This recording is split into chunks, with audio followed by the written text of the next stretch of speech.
The year was 1927. Calvin Coolidge was president. Philip Farnsworth developed the first television transmission of the dollar sign. The first transatlantic telephone call was made. 19 years after the release of the Model T, Ford Motor Company introduced the Model A.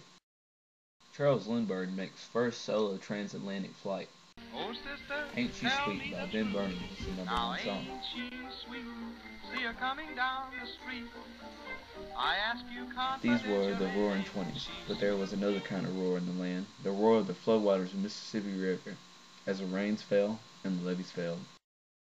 Secretary of Commerce, Herbert Hoover, was quoted as saying, "This is the greatest peacetime calamity in the history of our country." Neighbors helped one another. Rescue missions took the form of loading the flood victims onto boats.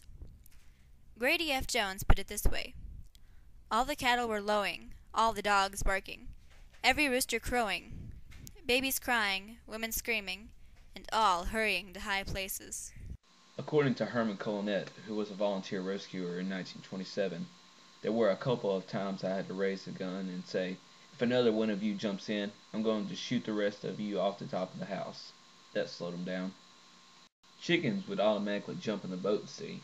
Of course, people who had geese and ducks out there, they were happy. They were swimming around. Joe Simmons, another 1927 volunteer, told this story. "I went to get him, the neighbor, and the cow came to the boat. I tried to push back the cow. The cow commenced hollering. That cow was going to come in, so I shot it. That was the only thing that saved us."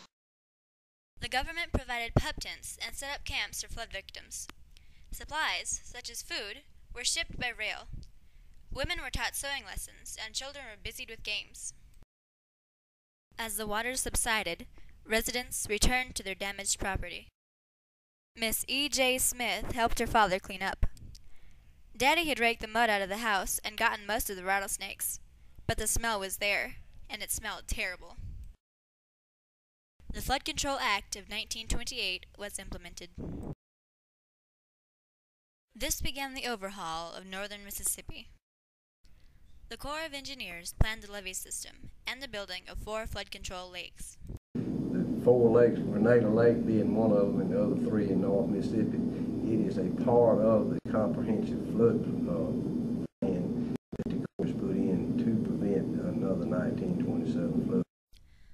The lakes were delayed due to lack of funds during World War II. Sardis Lake was completed in 1940, Arcabella in 1943, Enid in 1952, and Grenada in 1954. Mr. Merle Bell of Grenada, Mississippi, worked as the lead carpenter for Mississippi's largest reservoir, Grenada Lake, in 1950. His hourly wage was $1.25. He said, "These were very good wages back then."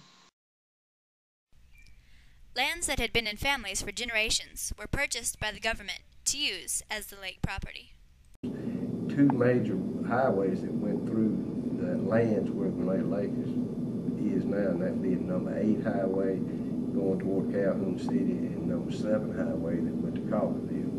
And when the lake was built, and along those highways were service stations and little stores, but mainly the big land, area of land was small type farms, cattle, cotton and corn.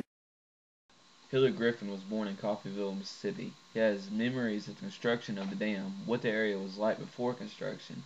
He recalls that families that lived and farmed the Schooner River Valley would have to move and leave all they had spent their entire lives working for, and they could not believe that they were going to be forced into that situation.